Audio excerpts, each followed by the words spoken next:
Los lados, los bolsos se cargan. Impulsados por la Asociación de la Prensa Uruguaya, los partidos políticos con representación parlamentaria firmaron un acuerdo.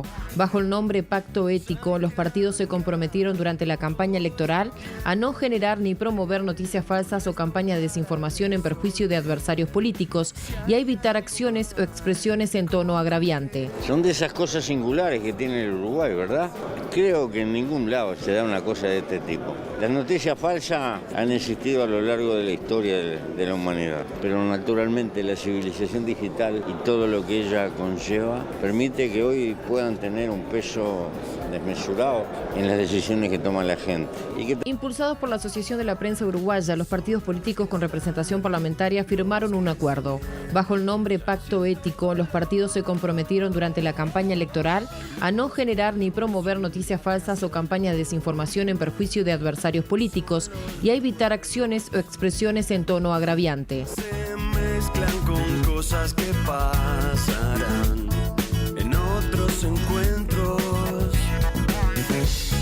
Bueno, muy bienvenido. Estamos con Luis Curbelo de APU, que es la Asociación de Periodistas del Uruguay, y es el secretario de Prensa y Relaciones Internacionales. Muy buenos días, bienvenido. Gracias por venir. No, gracias a ustedes por la invitación. Obviamente la invitación viene a este tema. Exacto, está asociado con esta actividad que realizamos el día viernes 26, que fue el lanzamiento precisamente de la campaña limpia de noticias falsas y la firma del Pacto Ético contra la Desinformación, que fue realizada por representantes de todos los partidos políticos con representación parlamentaria. Si esto ocurre es porque evidentemente la situación lo amerita, ¿no? Bueno, o sea, la Asociación de la Prensa no lo debe decir que un día me levanté y dije vamos a firmar esto. No, es que hay preocupación y hemos visto lo que ha pasado en otras partes del mundo, digamos, ¿no? Nosotros cuando empezamos a trabajar en el Consejo en el mes de diciembre, que asumimos después de las elecciones, vimos lo que está pasando en el mundo con relación a las noticias falsas y la incidencia que tiene, sobre todo cuando estamos hablando de periodos electorales, digamos, ¿no? Y eso es la principal preocupación, porque termina afectando a la democracia este tema. Y ahí fue que nosotros comenzamos esta ronda con los partidos políticos, y hay que decir que rápidamente todos los partidos políticos asumieron la decisión y la voluntad de trabajar en ese sentido, digamos. Nadie te va a decir que no. Obviamente en un tema ético, obviamente nadie va a decir, yo con esto no soy ético. Claro, no. Yo con esto no quiero saber nada, nadie lo firmo. Pero me viene bien eso que mencionaste, porque el criollo, el pobre, el indio de a pie, que no entiende mucho, todo lo que hablaron de que en Brasil y en Estados Unidos, por ejemplo, las campañas electorales, la internet tuvo mucho que ver y que ¿eran las noticias falsas? O sea, el criollo no sabe qué fue lo que pasó, cómo fue. Claro. ¿Era con noticias falsas? Bueno, en realidad el manejo de las redes justamente tiene que ver con el hecho de que se generan informaciones, verdaderas campañas de desinformación con intención política para afectar a adversarios, y de hecho, por ejemplo, el presidente de Brasil, Jair Bolsonaro, realizó el 90% de su campaña vía WhatsApp. Prácticamente no utilizó la televisión ni otras redes. Y la fuente de información para los votantes de Bolsonaro fue WhatsApp, que incluso tuvo que tomar medidas especiales, se están aplicando. De hecho, nosotros estuvieron participando en el lanzamiento representantes de Facebook, de Google y de Twitter, porque también las plataformas digitales están muy preocupadas por lo que está pasando. Pero ¿cómo sé, yo, ciudadano de a pie, periodista o lo que sea, cómo sé que es una noticia falsa? Porque de repente hasta el que la genera públicamente es una mentira sobre sí mismo. Exacto. Por ejemplo. Bueno, ahí hay una segunda pata de la campaña que nosotros estamos planteando, que tiene que ver con la capacitación a los profesionales de los medios de comunicación, pero también a partir de una propuesta que hemos recibido de parte del gobierno. El gobierno tiene interés en hacer una capacitación a la ciudadanía en general. En este contexto, digamos, justamente ahora que estamos viendo a Juan Andrés Roballo en imágenes, nosotros estuvimos reunidos con la Presidencia de la República, con el prosecretario, y a través de la AGESIC se está preparando justamente en contacto con nosotros y con las plataformas digitales que están apoyando esta campaña, preparar precisamente una especie de dossier de fácil entendimiento para esto que tú decís de la población, para que sepa cualquier ciudadano identificar cuando hay una campaña de desinformación. Yo te pongo un ejemplo de hace días. Cuando ocurrió todo esto con las declaraciones, la firma de las actas de los tribunales de honores militares, ¿verdad? Sí. Y entonces circuló toneladas de cosas, entre ellas que el presidente no la había leído, entre ellas que el secretario no la había mandado, entre ellas que los militares no lo habían presentado, entre ellas que el ministro que había quedado internado, el que vino, no lo hizo, y uno al final nunca se supo, además, cuál es la historia verdadera. Claro. Entonces, yo, si publico alguna cosa de esas, estoy mintiendo de repente, pero sin saberlo. Yo no publiqué nada de eso, pero... Correcto. Sí, en realidad esa no sería una campaña de desinformación, digamos. Ahí estamos hablando de... Bueno, claro, son cuestiones discutibles en realidad. El formato de campaña de desinformación es una intención deliberada de un determinado sector político, de un partido político, en generar información que saben deliberadamente que es falsa, pero que de todas maneras la diseminan entre sus votantes o entre los votantes de los demás para generar un beneficio político propio y un perjuicio político para el otro. Digamos, esa sería la definición, si vos lo querés, taxativa de la campaña de desinformación. ¿No te entra en esta situación, esa definición? Claro, pero en realidad en ese sentido, ¿cuál sería el objetivo de afectar a otra persona, digamos? No afectar a otra. Claro, puede ser, sí. En realidad, bueno, por eso es un tema que precisamente deberíamos... O la oposición incluso también. También, claro, sí, por supuesto. Porque al generar esa imagen que genera la duda frente a... ¿Cómo sabes? Es posible. Bueno, por eso es necesario la capacitación. Es necesario tener algunos lineamientos básicos de cómo interpretar o analizar o descubrir una información. Ahí está. Y llegado el caso de que se llega y se descubre, ¿no? Obviamente, quién sembró esa noticia o quién la generó. O, por ejemplo, hablaban de un caso del hijo de la calle. Del libro. Del libro que era modificada la página. Sí, era una IP de Argentina. Ahí está. Exacto, eso sí. Pero eso se puede localizar quién fue. Exacto. Y cuáles fueron las intenciones. Hablan en el momento en que en esto hay dinero. Hay gente que contrata gente para... Exacto. Pero ¿es un delito o no?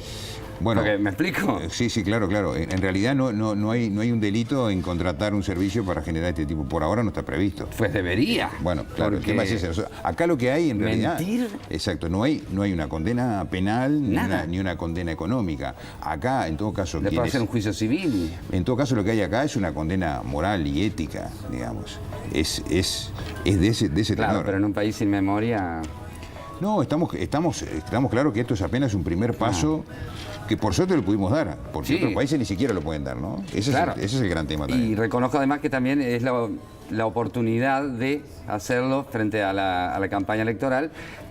Lindo sería que lo dijeran para todo el año, ¿no? Para toda la vida, no mentir. Exacto. La idea es que este trabajo permanezca más allá del periodo electoral, digamos, ¿no? Y que se siga coordinando. Esta coordinación que quedó prevista en el propio pacto, los partidos políticos lo propusieron de establecer un protocolo de acción entre los partidos para que cuando aparece algún tipo de información de estas características, rápidamente entre los propios coordinadores de los partidos que trabajaron con nosotros se pongan de acuerdo, se pongan en contacto para decir, bueno, ¿qué pasó con esto? Por ejemplo, el caso del libro de la calle Pou. ¿Esto es verdadero, es falso? ¿Dónde salió? ¿Tienen alguna información? No, eso es falso, sacarlo de circulación, comunicarlo a tu gente, que no lo repliquen porque esto es falso. Digamos, una comunicación de ese tipo que rápidamente desactive cuando aparece información de esas características. Y en cuanto a porque también habla justamente de que los partidos serían responsables de aclarar y excusarse cuando ellas fueran generados o difundidos por integrantes o simpatizantes de cualquier partido, ¿no? Exacto. Se refiere también a la violencia y a la agresión verbal. Está planteado exactamente porque en el diálogo que tuvimos con los partidos, algunos de los partidos plantearon la necesidad de trabajar en este tema y de evitar las expresiones agraviantes que generan a su vez otras expresiones agraviantes o respuestas, o en fin. Y que en realidad, convengamos, no estamos acostumbrados a que el sistema político uruguayo se maneje con ese tono de agravio y de insulto. El sistema político no, pero los votantes... Bueno, justamente, y ahí es donde está el trabajo de los propios partidos políticos con sus militantes, con sus simpatizantes. En el caso de, por ejemplo, el Partido Nacional, lo menciono porque es público, el Partido Nacional ha trabajado con, por ejemplo, todos los que son administradores de cuentas que están vinculadas al Partido Nacional o a sectores del Partido Nacional. Ellos han trabajado directamente. Marcando pautas. Exacto. Entonces han hecho seminarios de trabajo diciendo, muchachos, este trabajo hay que hacerlo así, hay que tener seriedad, responsabilidad, no agraviar, no atacar, no generar desinformación. Eso lo ha adelantado el Partido Nacional, con apoyo incluso internacional, y eso es una muy buena noticia.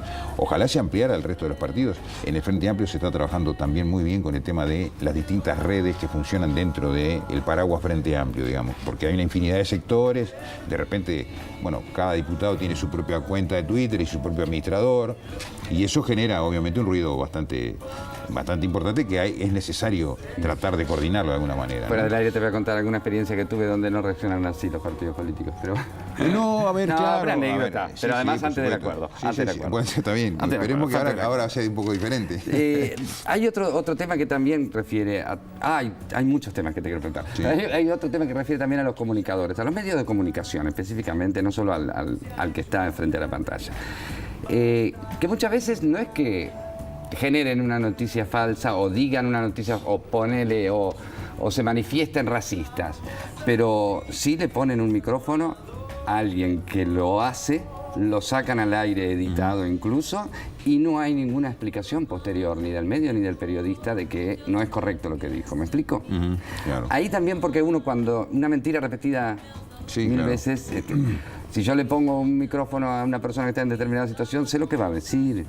Sí, correcto. Aunque no sea coherente. Y si lo muestro al aire, debería explicar después que la persona está en una situación muy especial y que lo que dijo no es correcto. Pero eso no pasa. O sea, también hay una... Yo lo dije el otro día, siento como una falta de asumir la responsabilidad que tiene un medio de comunicación. Bueno, ahí estamos hablando de otro tema, digamos, ¿no? Claro, porque tiene que ver... puede estar vinculado, pero ahí en realidad lo que nosotros reivindicamos más allá de este pacto es la libertad de información y la libertad de expresión, obviamente. Eso no puede estar bajo ninguna medida tutelado o con cortapisas, digamos, ¿no? Incluso para aquellas expresiones irresponsables que después tendrán que hacerse responsables ante quien corresponda si es que alguien se siente agredido por eso, digamos, ¿no? Aquí hay leyes que establecen específicamente que no se puede hacer apología de determinadas cosas como el racismo o movimientos que han atentado contra la humanidad. Te lleva a un extremo, veo a un señor en un informativo diciendo, yo les creo a los chicos que no violaron a la chica. A ver. No es correcto, por eso digo, estás tirándolo al aire. Si alguien se siente agraviado por eso, tiene las herramientas para recurrir por donde corresponde, digamos. Pero por lo pronto... Entonces, coincidís que hay una falta de responsabilidad. Es probable, sí, es probable. Otra cosa que se menciona, para que nos explique a la gente de a pie, bots y trolls, esas cosas. Sí, claro. ¿Qué son? Bueno, esto es parte de todos estos nuevos mecanismos de las plataformas inteligentes que están funcionando aparentemente en otra parte del mundo. Nos dicen que también hay aquí y quizás algunos ya hemos detectado acá. ¿Qué son? ¿Gente? En realidad, los trolls son personas que están pagadas para diseminar información, reciben información y tienen vínculos con distintas cuentas en las que difunden esa información. Ajá. Los bots les llaman granjas de bot, en realidad son computadoras que funcionan con algoritmos específicos y que apuntan a generar respuestas automatizadas en función de lo que reciben. Hay un tuit que vos decís, me gusta el tango, y hay alguien que está con algoritmos específicos, te va a contestar sobre eso diciendo que no le gusta el tango, que el tango es una porquería, ¿no? Esto planteado en términos políticos, digamos, ¿no? Y hay respuestas establecidas por algoritmos que están preparados por las plataformas digitales, que automáticamente accionan cuando aparecen determinadas palabras claves que ellos tienen asignadas. Y responden automáticamente. En general están cargados con el sentido contrario al que plantea esa palabra. La persona que habló, ¿no? O sea, que como para responder. Exactamente. Pero además, por ejemplo, se da el caso de que aquí algunos han investigado que, por ejemplo, en las notas de los diarios que abajo permiten comentarios, algunos colegas han hecho el estudio y el análisis de que aparecen las mismas respuestas en diferentes notas de diferentes diarios.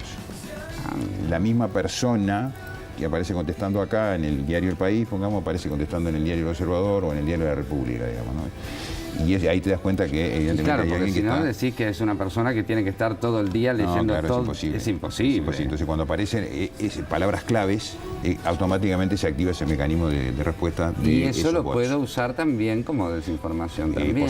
Por supuesto, claro. Eso en la Argentina se descubrieron, se difundieron públicamente, se dio información sobre la existencia de granjas de bot que actuaban específicamente para generar campañas de desinformación. Ahora, es increíble que habiendo plata de por medio, o sea que hay un político X en algún momento, o militante, que en algún momento desembolsa dinero para pagarle a alguien, Exacto, para exacto. que joda a otro en internet o mienta. Ahí hay una línea delgada que es justamente la que le corresponde a las plataformas, que es seguir la ruta del dinero. Claro. Y eso es lo que los está complicando a las plataformas. Seguir la ruta del dinero, porque alguien en algún lugar puso una tarjeta de crédito para pagar determinadas acciones. Aunque sea por internet. Igual y eso es donde las plataformas todavía no están dando la respuesta adecuada, porque evidentemente va contra su negocio. Claro. ¿No? En el caso de WhatsApp, por ejemplo, es una plataforma totalmente encriptada. Ellos no pueden saber quién está, porque del otro lado lo único que va ahí es un número de teléfono. No hay una persona en el WhatsApp. Entonces es mucho más difícil, es encriptado. Viste que cuando vos mandás un mensaje dice esta comunicación está encriptada desde comienzo a fin. Nunca lo leí. Bueno, sí, lo que aparece en el mensaje exacto, arriba. Te fijás en el mensaje y dice que está encriptada. Quiere decir que la persona, quien está por fuera de esa comunicación solo puede ver un número de celular. No ve quién es, quién lo mandó, quién lo recibe, cuál es la persona. Pero puedo llegar... Es distinto a otros... Exacto. Ahora están, justamente lo que nos decían lo de las plataformas es lo que están activando mecanismos, por ejemplo, en las elecciones en Europa, en la India, por ejemplo, que tenían 900 millones de electores y tenían un problema bastante complicado con el tema de las redes sociales, implementaron algunos mecanismos específicos de mayor control. Y de transparencia, que eso sí se va a implementar para las elecciones en Uruguay en las plataformas, por ejemplo, establecer la cuenta transparencia en Facebook, donde va... Cuando viste que vos entras a Facebook y aparecen avisos de políticos, sí, ¿no? Bueno, va a haber una cuenta de transparencia a la que va a poder acceder la ciudadanía, en la que se va a decir cuánto salió ese aviso, quién lo pagó. Ya. ¿Ah? Y eso apunta justamente a darle más transparencia y saber exactamente cuánto se puede estar gastando en una campaña política en redes sociales, ¿no? Bueno, prefiero que gasten en eso y no en los plásticos espantosos que cuelgan las columnas que ensucian la ciudad. Eso sí, eso es terrible. Eso es terrible. Patético. Eso, sí, sería mucho mejor que invirtieran ahí. Claro, prefiero que... Claro. Pero además que se sepa, aunque te digamos, caliente, porque de repente estás mirando un video en YouTube y te aparece... No, sí, claro, todo el tiempo. Todo el tiempo. Pero prefiero eso antes que me ensucien la ciudad. Claro, todo el tiempo. Sí, sin duda. Muchísimas gracias. Nos quedan montones de temas porque es lindo chumear todo esto. Sí, es muy amplio y además es rico para el debate, y esto, como digo, esto recién es una primera aproximación a este tema. En realidad, lo que tenemos planteado es justamente la realización de seminarios de capacitación en la que participen todos los trabajadores de los medios, pero además, esto que te decía que es importante, de tratar de darle una especie de decálogo a la población que le sea fácil para tener herramientas para identificar una campaña de desinformación. Ojalá el sistema político y la población esté a la altura de las circunstancias, como dicen los políticos, correctamente hablando, y podamos empezar a cambiar un poquito, porque hay una frase fantástica que creo que fue de Tavares, quien siembra odio recoge violencia. Sí, eso fue la comunicación que y no hay ninguna duda. Exacto. Cada vez que hay que ser consciente de cada cosa que uno escribe en las redes, la repercusión que tiene es 50.000 veces mayor de lo que uno se imagina. Sí, claro, eso ha cambiado radicalmente. Muchísimas gracias. Gracias a las órdenes. Gracias a ti, y felicitaciones por lo menos arrancar. Bueno, muchas gracias a ustedes, gracias a ustedes. Nosotros nos vamos a una pausa, pero así de chiquititas, porque tenemos más cosas divinas que pasan en este país para vos.